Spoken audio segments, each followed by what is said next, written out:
feel very much at home here and have really enjoyed getting to see some of the power that exists now and just what is needed for the 21st century. About every 10 years I say this is the most important time in history. The next 10 years will be the most important in shaping the future, not just for the rest of our lives, but for everything that follows.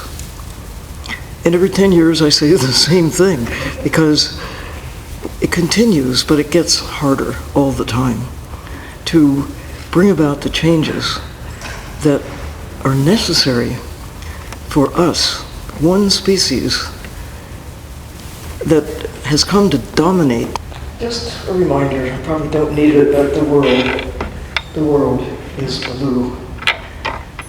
But we are terrestrial in terms of our basic makeup, so it's really no wonder that it has taken us so long to appreciate how important the ocean is to every breath we take, every drop of water we drink, to our existence. No ocean, no life.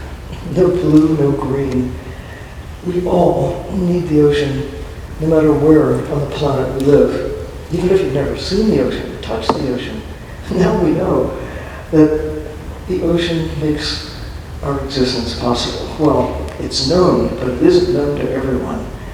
I think this image from space taken by Bill Andrews, the astronaut who, when he was a young man, had the privilege of going high in the sky, went to the moon, and looked back at Earth. And many people love that image known as Earthrise. It really was transformative in terms of causing us to look at ourselves from afar. But he said, this is my favorite view. The view of Earth where you see nothing but blue. Of course, under that blue, there's a rocky seafloor, but the average depth of the ocean, you don't know that automatically. You have to learn it. And when I learned that the average depth of the ocean is about where the Titanic rests on the seafloor, that's the average depth. It's 2.5 miles down. And that the deepest place is about 7 miles.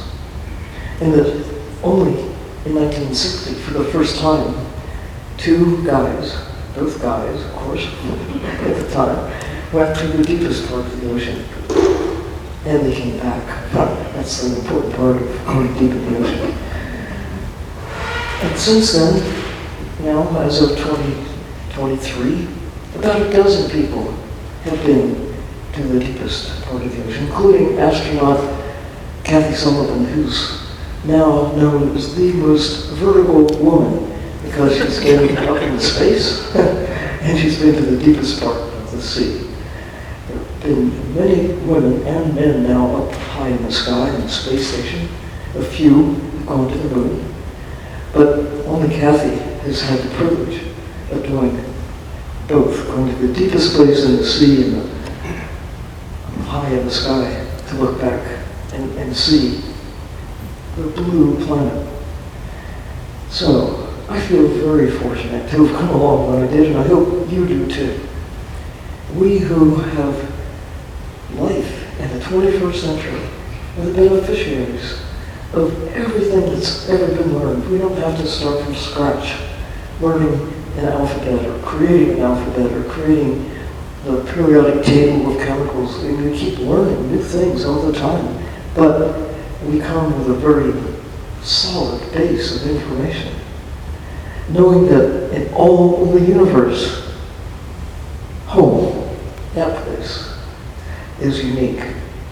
And we better take care of it, because it's one of a kind, and it's in trouble.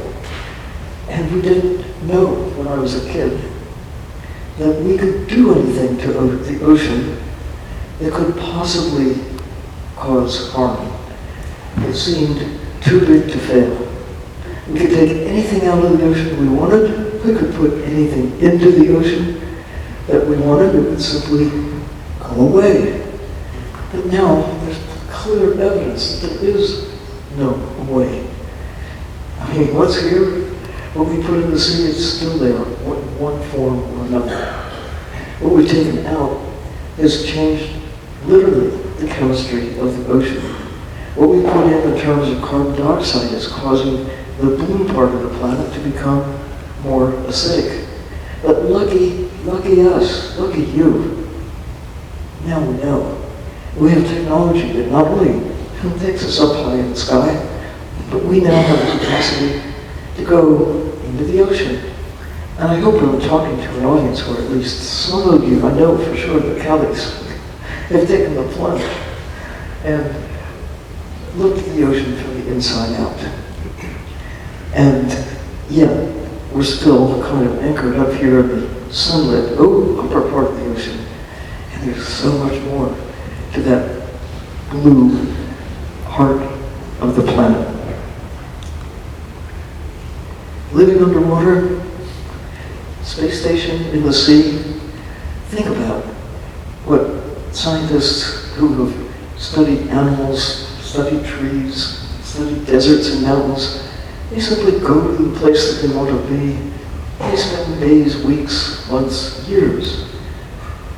It's kind of easy to do relative to getting down in the ocean, getting to know the creatures there, even whales. They come to the surface. They have to. They breathe, of course. They're vertebrates, air breathers.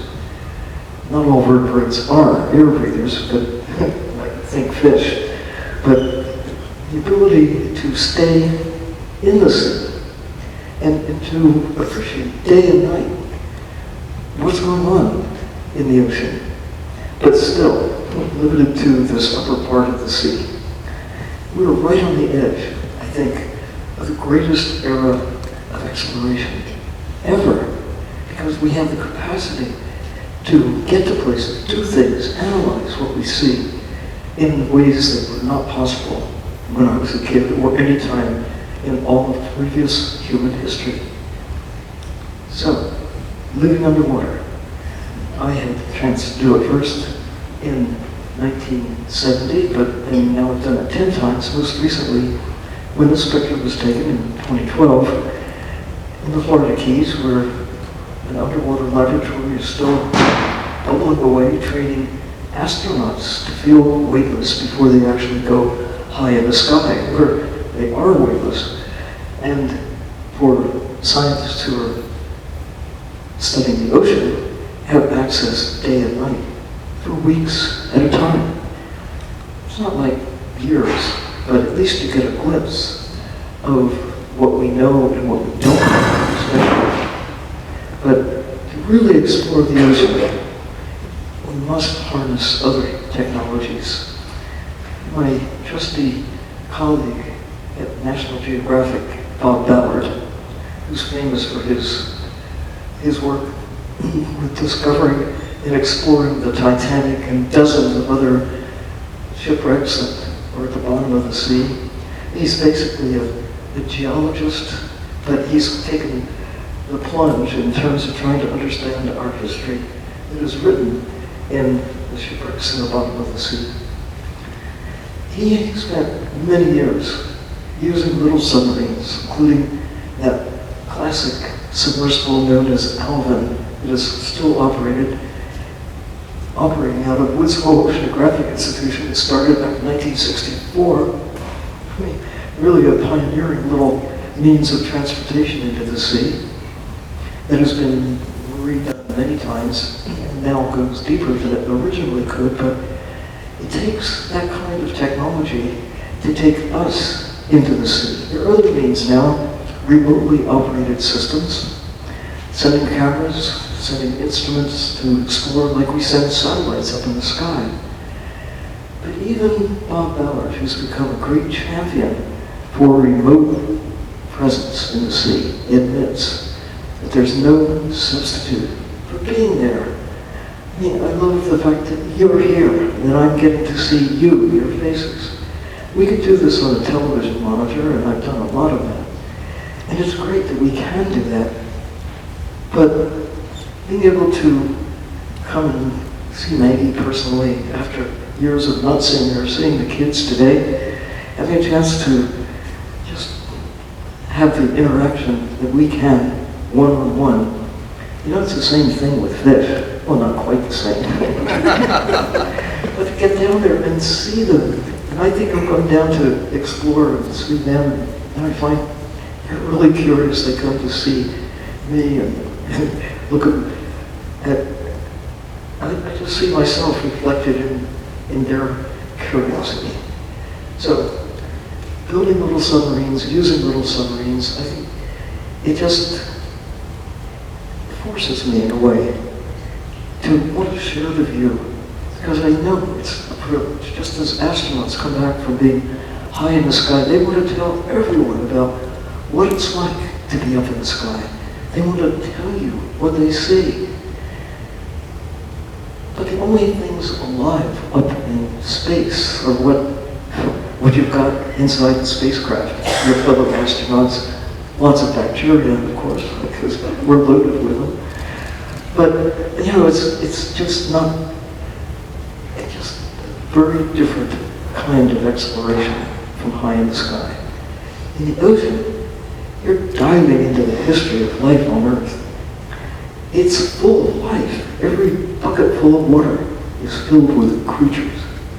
And getting the privilege of going down in the submarine. One person, two person, six persons. I love one person. It's like a diver. It's just a big diving suit that you can drive yourself. Having other little subs, you're just at the beginning of this great era, like aviation began early in the 20th century. We're just at the very edge of the possibilities of what might be coming as we really get to know the nature of the creatures who share this planet with us. Mostly, we know them on our plates. Mostly, we know them not as fellow creatures, but rather as something that we turn into products. But first, I want to share with you, I shared with the students this morning this little clip of the Minister of the Environment for Ecuador. Ecuador is the country that has the Galapagos Islands, and here is the Minister for the Environment in the Galapagos in a little submarine. I'm with him, taking the spectrum as he takes the plunge for the first time. He's a diver, but he'd never been below where light shines. So, let me see if I can make this work.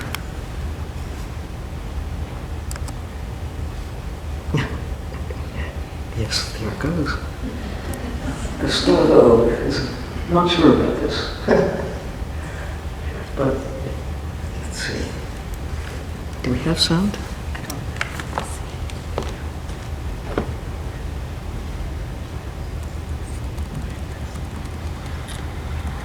Yeah. The mic. Nos fuimos.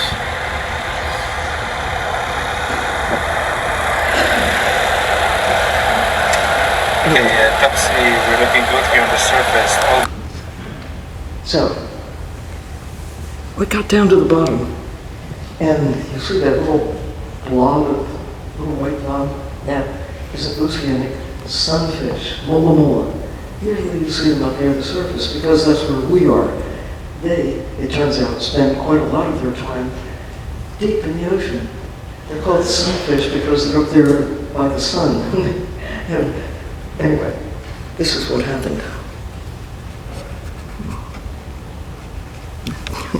Maybe. Come on. Can you do it with your head?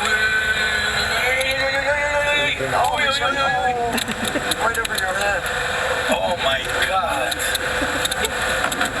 Oh my god. This just, it didn't happen right now. Unbelievable. He tried to kiss you. I think the sunfish. No, I think it just happened. It didn't happen. Minister will be the same after that experience. So you could look at a photograph of this, and we are looking at the photograph, but it's being being there is what makes the difference. And I really hope that sometime in your lifetime, you too will not only put on a mask and fins and get to see creatures in the sea face to face, but you'll go deeper, stay longer, find a way to get to know your blue planet. I feel driven to try to get you to share the view, because it's really important. Now we know the ocean, the living ocean, keeps us alive. And we have not been kind to the ocean, mostly because we don't know it. If we knew it, knew the creatures there, knew the problems we're creating, we would probably do a whole lot better in terms of our relationship with the ocean.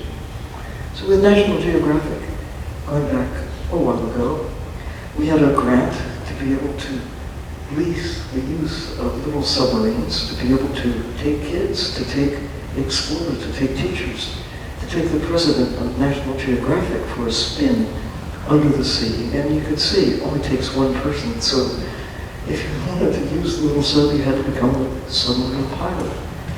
And the good news is these little subs, many of them that are now being created, are so simple to drive that even a scientist can do it. And I'm living proof.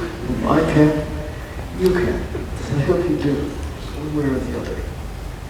My daughter is now working with engineers to create systems that will democratize access to the sea. Now, some people say, why would you want to do that?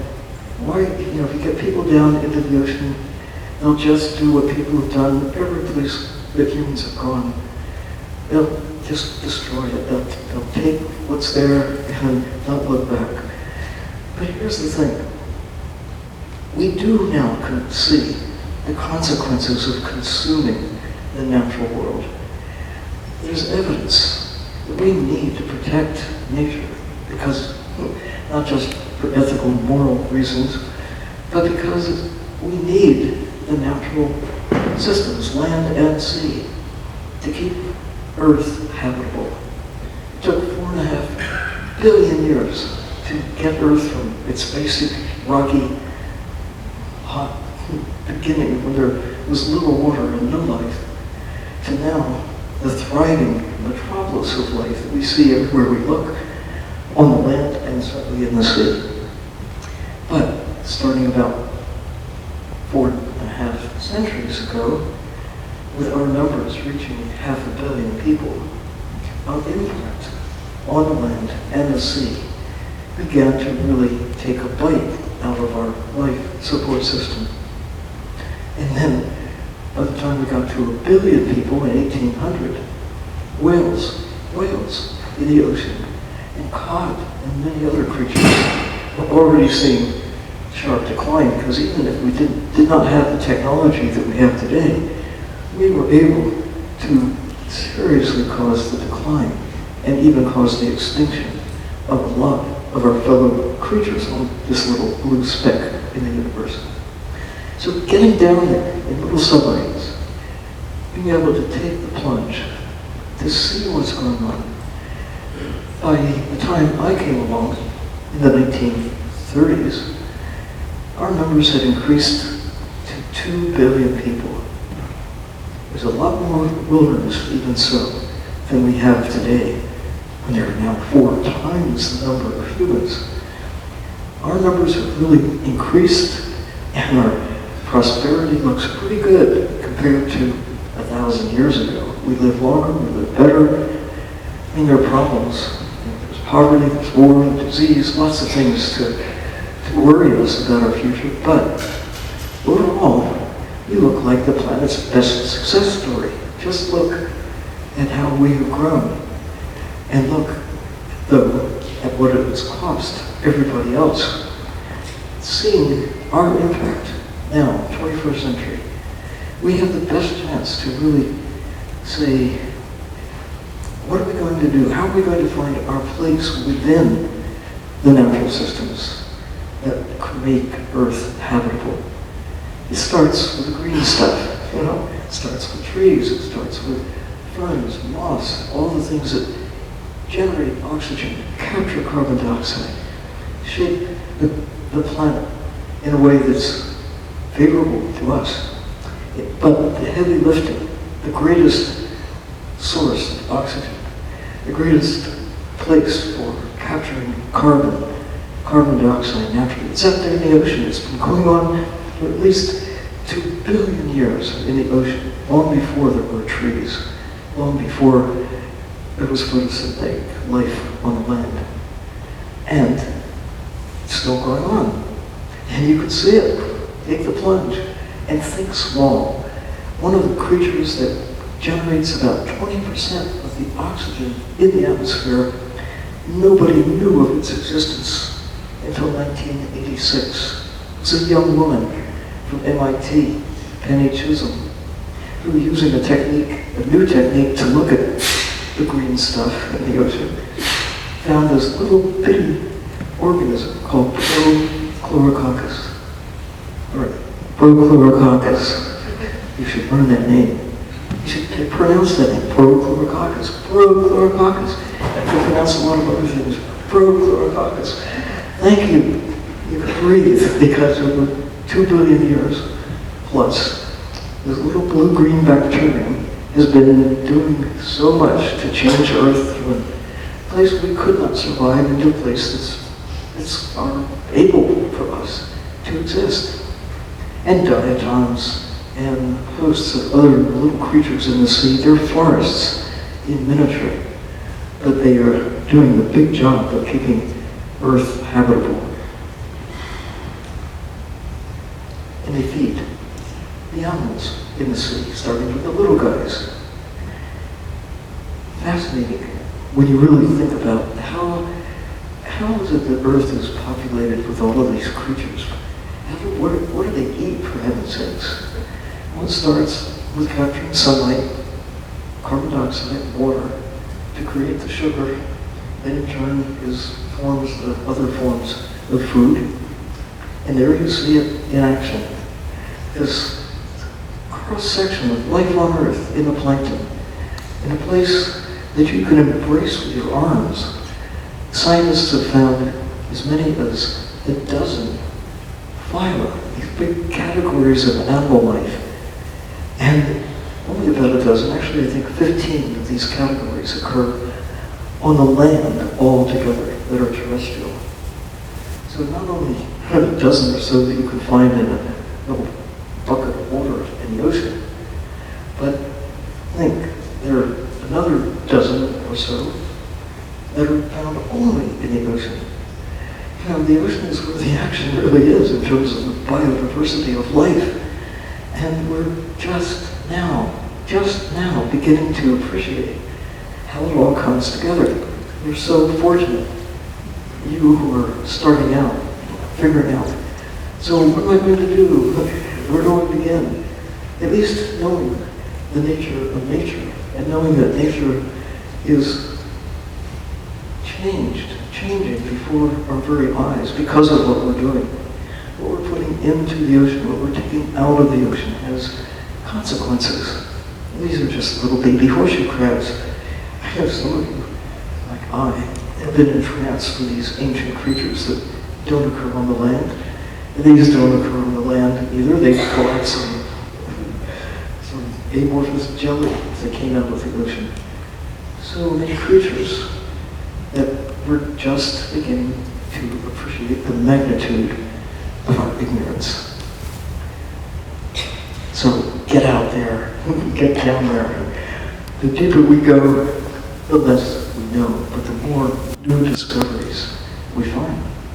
And it's great because I had a conversation with a famous oceanographer back in the 1970s who lamented the fact that his daughter really could not make any new discoveries because he personally was privileged to be able to be at the cutting edge of exploration. This was Hans Haas, a great European explorer, diver. He was the first to film sharks underwater. He was the first to really see many things under the sea. He and Jacques Cousteau were the the astronauts, the first to come back and say, you've got to go look, you've got to go see. But he thought it had all been done, and thought his daughter was so sad because what was left? Think about what is left. Most of the ocean has not been seen by anybody. When I say most, I mean more than 90%. We're just scratching the surface. I find that depressing in some ways, but it's also really, I think, a challenge, exciting to think how much there is that we can get to see, that you can get to see, to be an explorer. So, the little phytoplankton powers the zooplankton, powers the little fish, then in turn powers the big fish. And one of the greatest things I've had the privilege of doing is to get in the middle of where the big fish are eating the little fish, and the birds are coming down, and the sharks are swimming through, the tuna are swimming through, and not to be a part of the food chain yourself. Everybody's having a great time except the little fish. And this is how it works. You're seeing the chemistry of the planet in action, with nutrients from sunlight to the zooplankton to the little guys that are eaten by the bigger guys, and every step of the way, nutrients get put back into the system that power the phytoplankton. And it's true on the land as well, that nature doesn't have anything we call waste.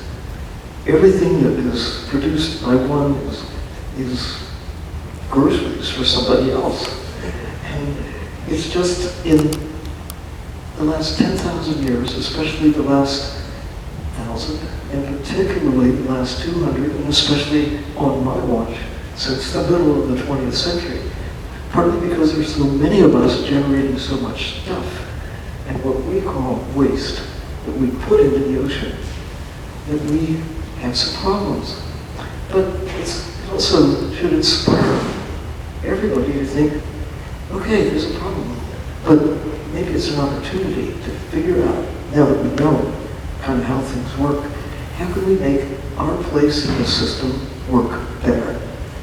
We did not know that would be a problem, but we do know people are doing something about our impact on the planet. Just in the last few weeks, since December of this year, there come into focus two really major things that give me cause for hope. And it all comes back to knowing what we're doing to the natural world and what we need to do if we're going to secure for ourselves a long and prosperous future. We've got to take care of nature. More than 190 nations came together in Canada, and they were looking at how do we protect the diversity of life on Earth. We're on track right now to lose more than 1 million species by the end of this century because of we've taken their homes. We've poisoned the ocean. We're poisoning ourselves, but think of the animals and the plants, the natural systems we've displaced because of us. Things that seemed like such a good idea at the time, now we know that there are consequences. Imagine if we did not know. So this big meeting, people came from all over the world, 190 nations, agreed that by 2030, that's right on the horizon, 7 years from now, at least 30% of the land, 30% of the ocean should be highly or fully protected. It's like saying, we know that our heart is having a problem, so we're going to protect 30% of your heart. Is that enough? It's a good start. Because right now, on the land, about 15% is protected as a national park, as a wildlife preserve, as some place where other forms of life other than just us are safeguarded. In the ocean, by contrast, right now it's about 3%. 3%. 97% open for all the other things that we do to the ocean.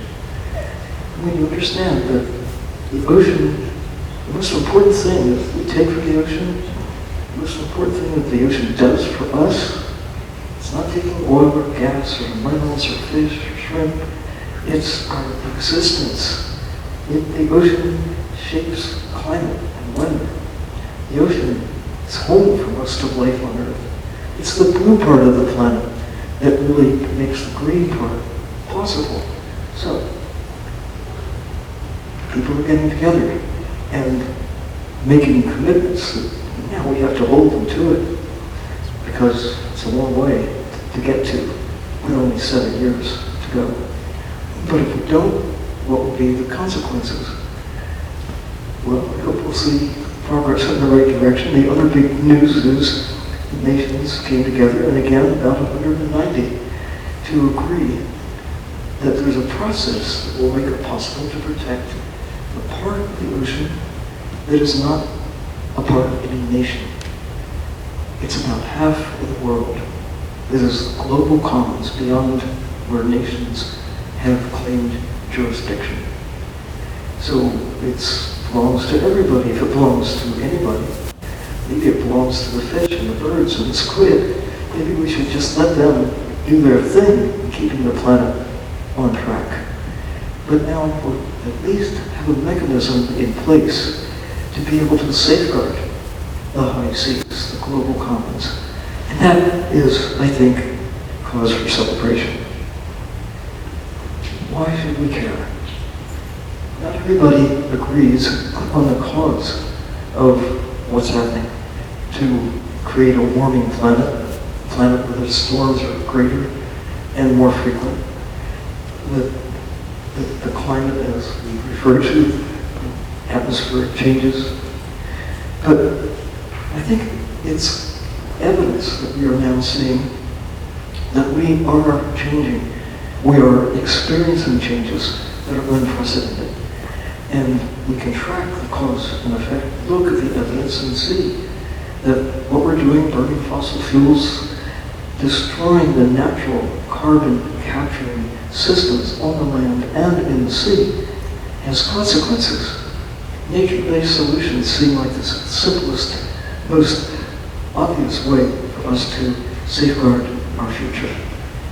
And we see and can measure and experience the consequences of sea level rise, of inundation of places just on my watch. It's happening. And you could be really terrified about the consequences. The fact that you can measure and see and watch the polar regions melt as the planet warms. And though there's some good news about it, shipping across the top of the world seems like a good idea. Instead of traveling long distances, you can go right across the top of the world. But there are consequences to that too, breaking up the ice. We can see it. I just came back from Antarctica. It's not my first time there, but since my first visit to Antarctica in 1990, the consequences of the melting, the loss of the glaciers, and the consequences to the creatures who live there are profound. And it's certainly true whether it's the Arctic or the Antarctic. The little guys suffer with the change in chemistry, the change in temperature, but so do the big ones. The ice is part of what they need for their existence. So, bad news that the planet is changing, warming, owing to actions that seem to be pretty conclusively anchored in human activities. Bad news, not just from viruses and polar bears. On the other end of the world, you can see the breakup of ice earlier, freezing later. Penguins having conversations, I suppose, about what's happening. They certainly know that the world is changing in their lifetime. Penguins can live, some of them at least 40, 50 years. Whales can live longer. A lot of creatures in the sea are experiencing along with us this time of unprecedented change, but They don't know why. And even if they knew why, they would not know what to do about it. We know. We can look at what we're doing, taking these little tiny shrimpy things called krill from the waters around Antarctica, part of the global commons, not owned by any nation, but a handful of nations are traveling all the way from like Norway or Japan or China to the Southern Ocean to take krill by the ton. These are critical creatures in the food chain. You know, they're Prochlorococcus is hard at work, diatoms capturing the sunlight, generating food consumed by the middlemen, the krill and other zooplankton. You know, think about a whale cannot munch on phytoplankton. We could not eat phytoplankton unless we concentrated. We do sometimes, but they don't have the capacity to do that. They need the krill. Take the krill out of the Antarctic ecosystem, and it just begins to crumble. You've taken a link out of the great chain of life. And we're doing it. We're doing it. Taking krill by the ton. Whales eat krill. Squid eat krill. Little fish eat krill. Birds eat krill. Not just the penguins, many other kinds of birds as well. So, what is the solution? We don't need to take krill. We can stop it and just say no. We use krill oil, we use krill ground up to put in pet food, dog food, cow food, chicken food, but we can use other things rather than taking these little wild animals by the ton. Okay, nature-based solutions. Only about half of the coral reefs exist today that compared to what existed when I began to explore the ocean in the 1950s. That's terrible news. The good news is about half the coral reefs are still out there. They're not all gone. I mean, think about the possibilities. If we really take seriously what we can do to protect coral reefs, they can recover. They do recover. Places where they are protected have a chance of enjoying better health.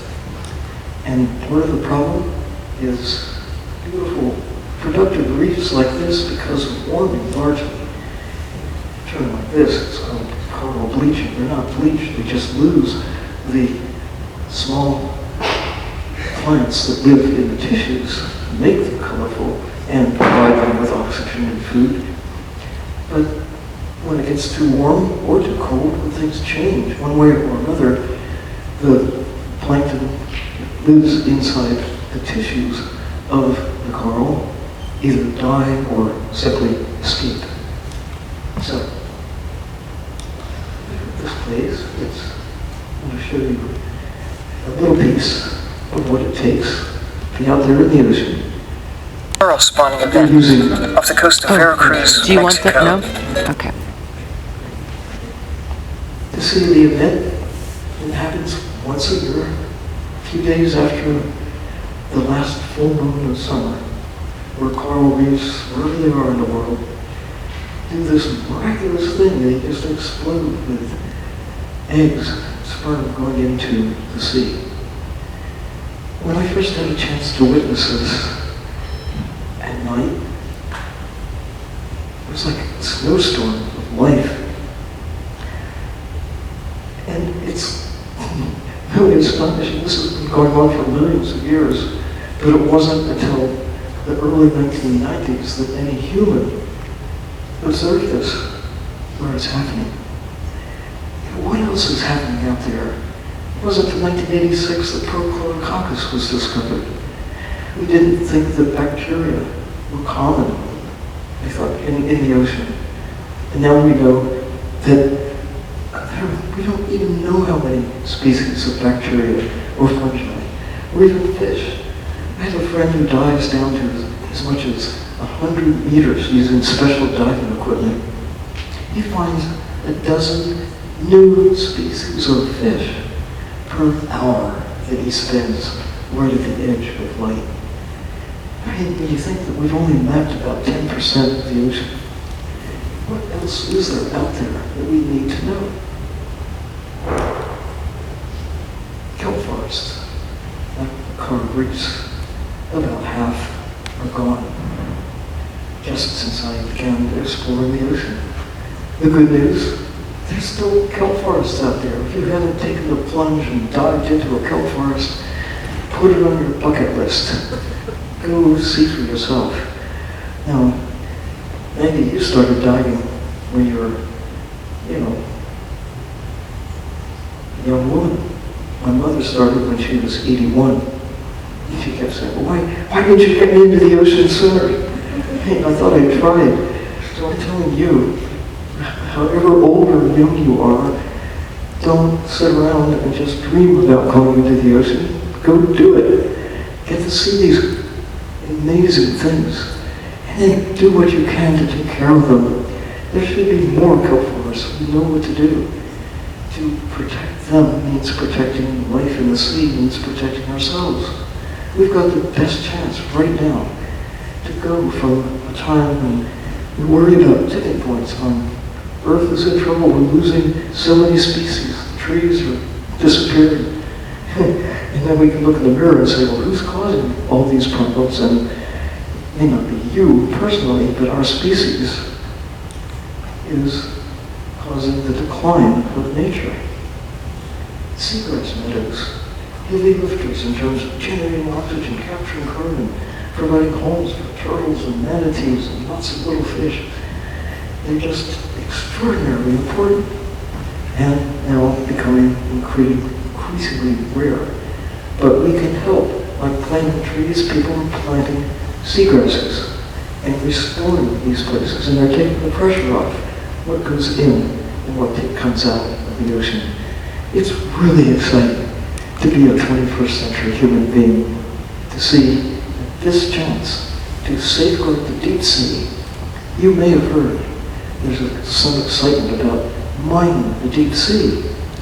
We couldn't get there until right about now. Did not have the technology to go down not just 1,000 feet or let alone 1,000 meters, but these carpets of manganese nodules that are living systems made by bacteria gathering chemicals out of the water, growing slowly, making these fist-sized lumps that do contain metals.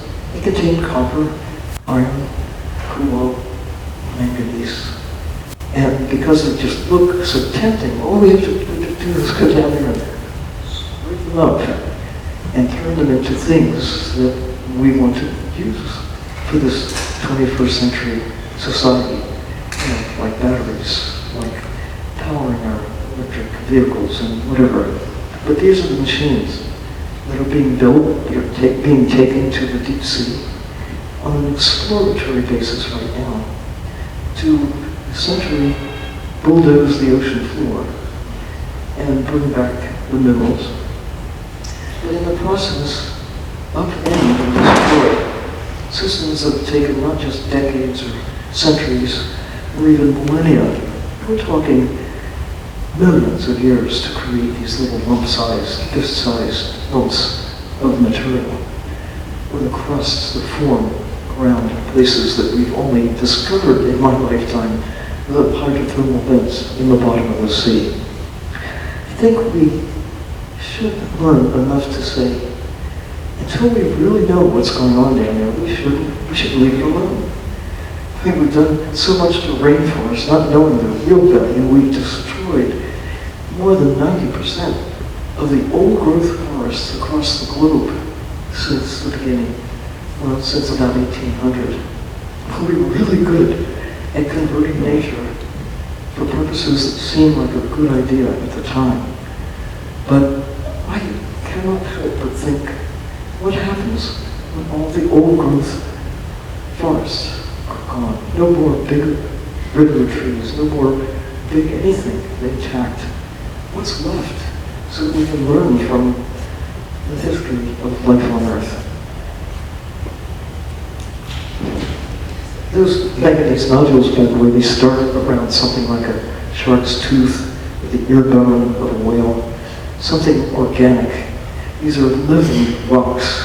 They're not just dead stones waiting for us to come and convert into something that we think of as useful at the time. We have the best chance right now to say, let's just hit the pause button in terms of converting the deep sea or the high seas into current day usefulness, but in ways that can cost us the chance to find other values that may be far more important than what can be done to them now. We look at some of the operations that we have a long history of taking life out of the sea. I mean, I have a great respect, affection for fishermen. They know the ocean better than many scientists know the ocean because they're out there. But there's this attitude that we have had about the ocean that if we just need to use the ocean and take things and turn them into money, turn them into products. This is Monterey about this time last year. These are all little squid boats that are mining the squid, taking them by the ton. Squid, like the little shrimp, they're part of the conversion of energy. Birds need squid. Sharks need squid. Whales need squid. Sperm whales primarily feed on squid. And we're taking them by the ton and taking away this critical link in life from the sea. And when you get to know the squid, any squid, I look at them as miracles. They are. The big eyes, the structure, much like our own eyes. Haven't met a squid on its own terms if you've only seen them with calamari. Think of the opportunity you had. Most people think of sharks as bad news. Well, maybe sharks think of us, perhaps, as bad news. When I first began to dive, the idea that you have to look out because there are man-eaters down there, well, I thought, I don't have to worry, I don't qualify. I'm not a man after all. But as people have been able to get into the sea and know that we're not really on the menu of sharks, but sharks are certainly on our menu. You take millions, hundreds of millions of sharks used for what? You usually don't find shark steak on the menu, but there's shark fins on the menu. Around the world, kind of a new taste for sharks. And this has happened mostly in the last few decades as people are taking sharks by the millions and converting to shark fin soup or into products of various sorts. So we used to be worried. I think when you go into the ocean, hey, there's sharks out there. They might decide that we are on their menu. But now I worry when I go into the ocean and I don't see sharks. I see remnants of populations that once were really abundant. But it's changing because the kids are waking up to the value of sharks. I mean, you go into an aquarium anywhere these days, you're likely to see a plush toy, a shark toy. It used to be panda bears and things. Now you can get images that show that kids love sharks, kids love dinosaurs, kids are powerful. And here in Hong Kong, where some of the greatest trade in shark fins takes place, the kids are rising up and saying, no, let's take care of the sharks. Don't kill sharks. The sharks keep the ocean healthy. If we had just protected sharks in the Caribbean and places where lionfish are now becoming abundant, chances are they wouldn't have ever gotten started. But we've taken sharks, we've taken big fish like grouper and snapper, and we need to bring them back. We need to stop killing sharks. On Monday, just a few days ago, I will speak to the European Union they're on the cusp of making a decision about not approving the shark things. I mean, it seems like such a stupid thing. Why are we waging war on sharks in the first place? I think we should say, just like whales, let's stop killing them. Let's stop killing them. Not just with the fins, but why are we killing them at all? The ocean needs them. The ocean needs the big fish.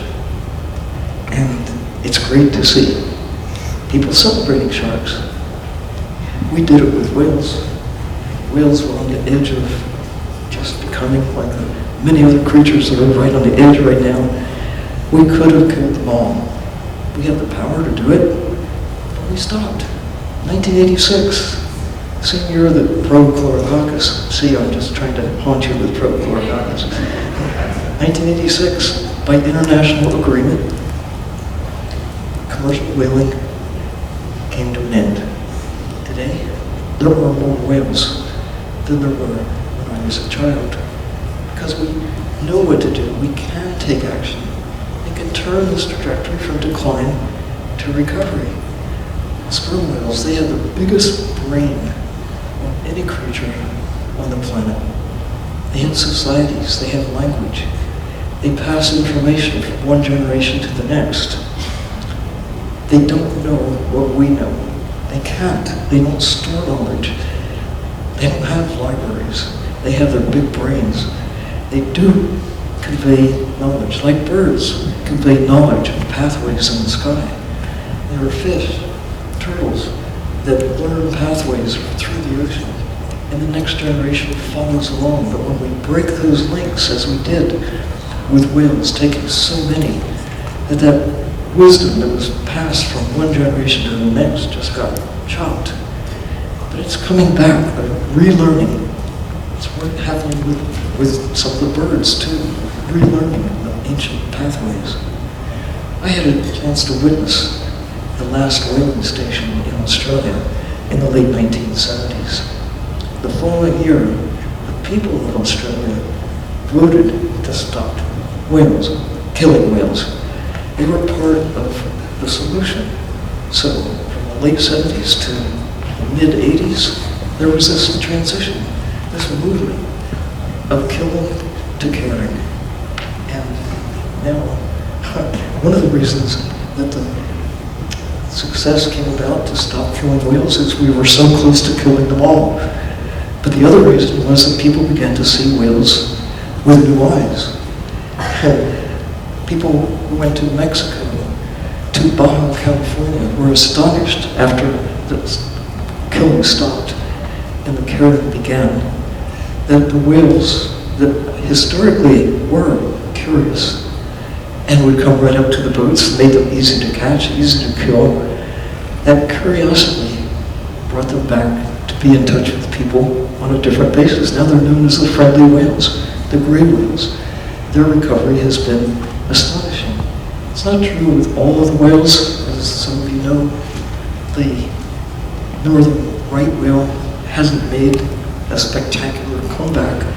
Every year, about the same number get born as get killed one way or the other, or naturally die.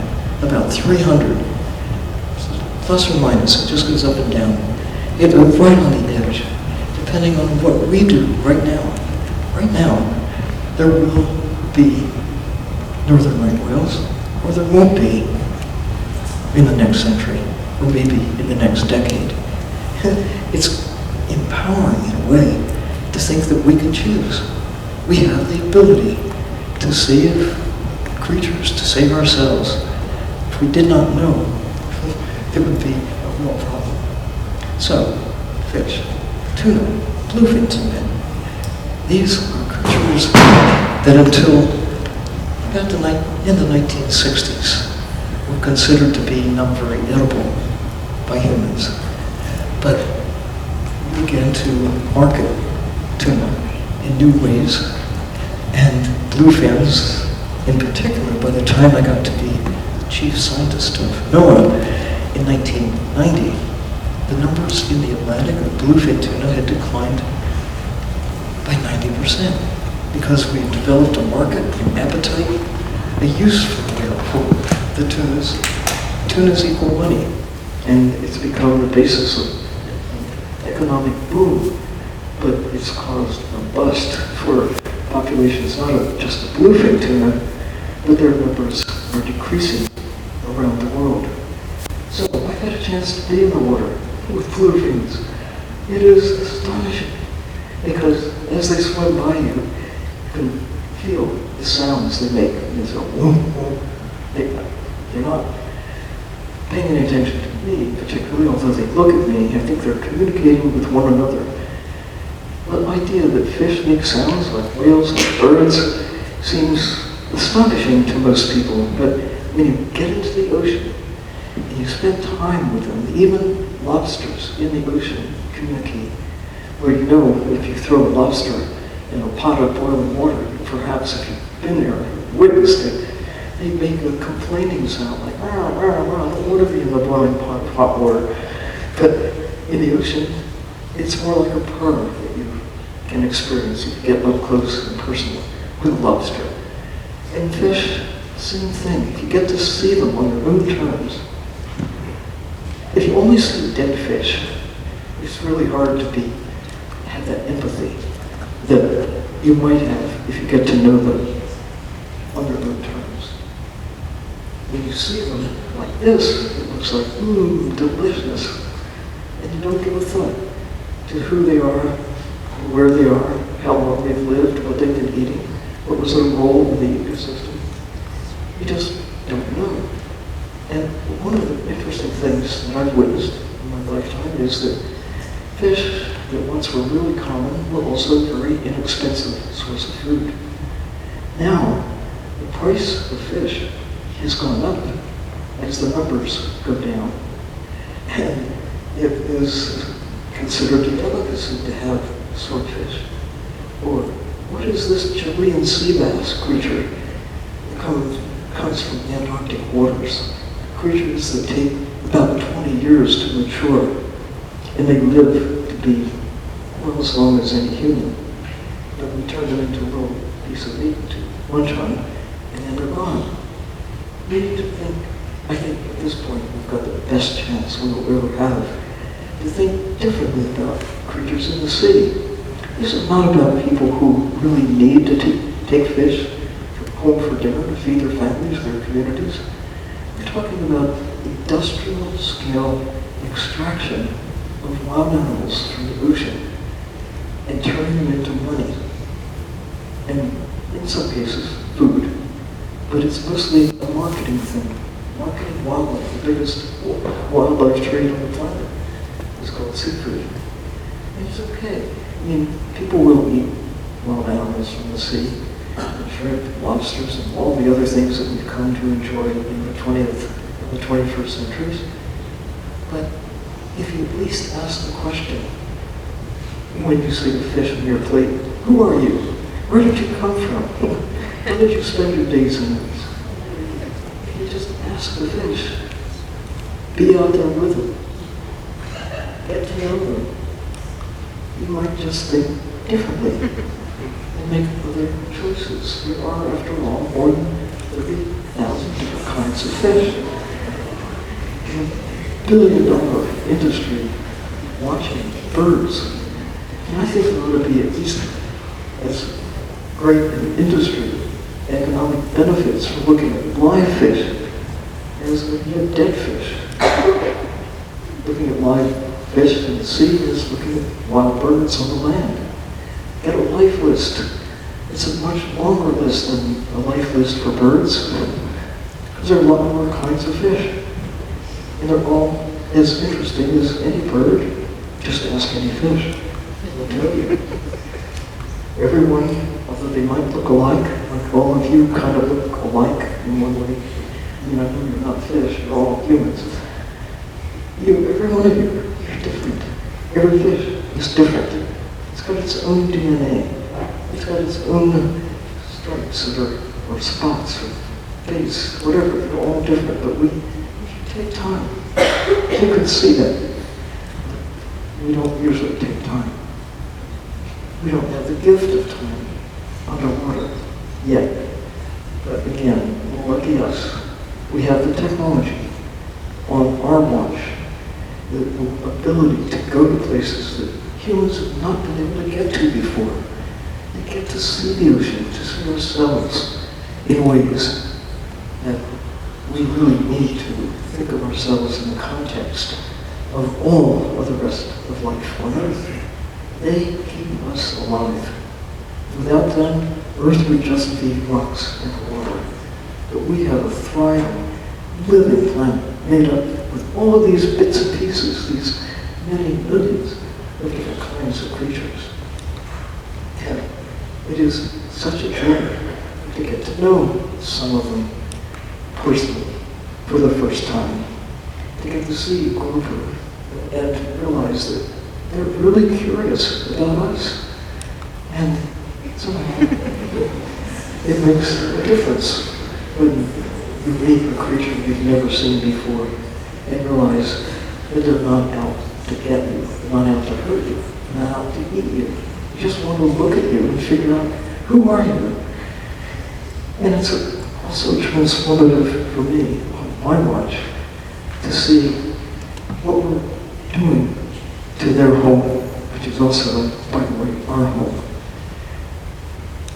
What we're putting into the ocean sometimes is adapted as a nice place to live.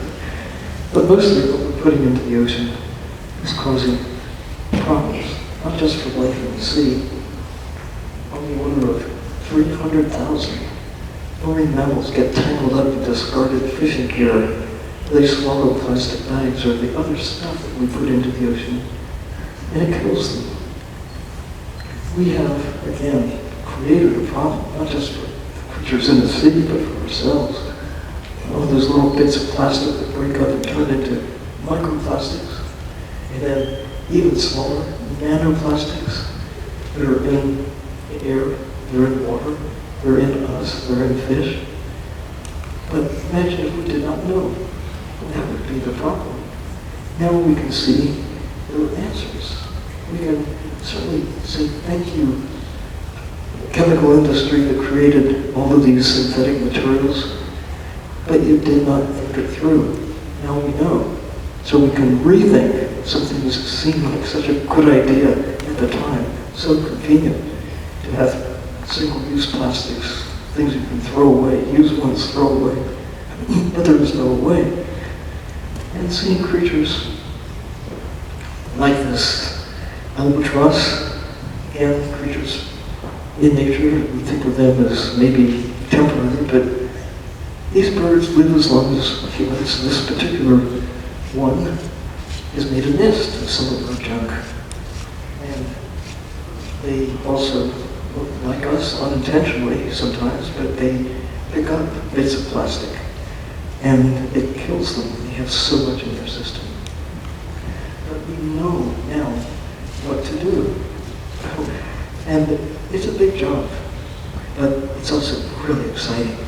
We could be living a generation of humans for the first time understanding where we fit in to the natural systems, how we are creating problems, not just for other creatures, but it's ultimately a problem for us. If we want to have a really prosperous 21st century, or any time in the future, it's like, listen up. What are we doing? What are you doing every day? The choices you make, the things you wear, the things you buy. Everyone can do something to turn things from this to recovery. And it is happening. I am so thrilled to see that around the world, these actions are now leading to maybe 30% of the land and 30% of the ocean could happen on our watch by 2030. The Mission Blue organization that I've been involved with for the last 10 years or so, we have 150 places with champions, with communities around the world who are doing different things. They're doing what they can do in their place to make a commitment to go from decline to recovery or to protect a place that they know and love and places where coral reefs, when they're still, some of them in good shape, keep them that way, protect the fish. Look at squid and octopus as something precious. Our fellow citizens, something that we want to get acquainted with you. I don't want to eat you, I want to keep you safe, because you keep me safe. So, what's not to love about being a 21st century human being? We have power of knowing. We have the power of doing something that can mean a safer, enduring place for ourselves. It's exciting to see people change. George W. Bush is not exactly known as a champion for nature. But before he left office, he had a change of heart about the ocean and signed into law the biggest protected area on the planet, land or sea, the Papahanau'kuakea Marine Reserve, the Marine Monument in Hawaii. And the next president came along and quadrupled the size of that special place in the Pacific Ocean. And since then, gone from a tiny fraction of 1% of the ocean to getting up, not just in this country, but around the world, up to many times that, 30% of the ocean. It's a good start, but we have to do 10 times that much in the next 7 years to meet the goals that have been set by 190 nations. Earlier this year, I was in Panama. They have committed, they just committed to say we're committing to 54% of our exclusive economic zone for protection, full protection, where even the sharks are safe. Now that is a change of heart. It means people have to change the way they think about fish, about sharks, about coral reefs, about kelp, about why they all matter. I mean, they're taking things out of the marketplace and putting them into keeping the planet safe. But there are other ways to value fish, coral reefs, and kelp, and minerals in the deep sea. We just haven't been accounting for them in the right way. And I see economists looking at how we account for nature and thinking like a whale, a live whale. According to the World Economic Forum presentation, where the International Monetary Fund did a study about the value of live whales on the carbon credit market and said, all things considered, whales alive are worth about $1 trillion. $1 trillion, big T, trillion. If you took those whales and chopped them up into oil and bone on the market, there isn't much of a market for it now, but there was, the value would be, I mean, you could get some market for dead whales. But the fact that we're beginning to think differently about nature, about valuing trees alive, not just as board feet of lumber, or not just something to get out of the way because we can plant corn, or tobacco, or soy. We're thinking that there's a real value to these ancient systems as libraries of life, that we can continue to learn from them and use them in new ways. President of Palau, little island country in the Pacific, decided to commission a study on the value of sharks. And he came to figure out that because tourism, crazy people such as I, pay big bucks to go and swim with reefs and the sharks. Palau historically has been known as one of the sharkiest places on the planet. And for some, that isn't like, I never want to go there. No, it's like a big lure. They want to go swim with the sharks. And there's so many people who really do want to do that. That the value of sharks to Palau, according to President Bermicasau, at least $1 million per shark alive. You can send it to the marketplace, sell the fins, sell the meat, grind up, take the skin. You might get a few $100, but $1 million in tourism value. I mean, that's not necessarily the value that matters most. We should have the ethical and moral considerations of keeping the planet safe. But it's really nice to know that no matter how you look at it, nature counts. And kids get it. This kid is wearing a t-shirt that celebrates Prochlorcoccus. All things considered, if you had to choose a time to be alive, I mean, I've often wished I could go back and check on my parents when they were kids, if I could, magic time machine, or go back and actually see what was the world like when there were dinosaurs. And I certainly would love to zip forward 100 years or 1,000 and see how it all comes out. But if you could choose when to be alive, celebrate being a 21st century human, and celebrate particularly being here at Foxcroft. This place rocks. Thank you.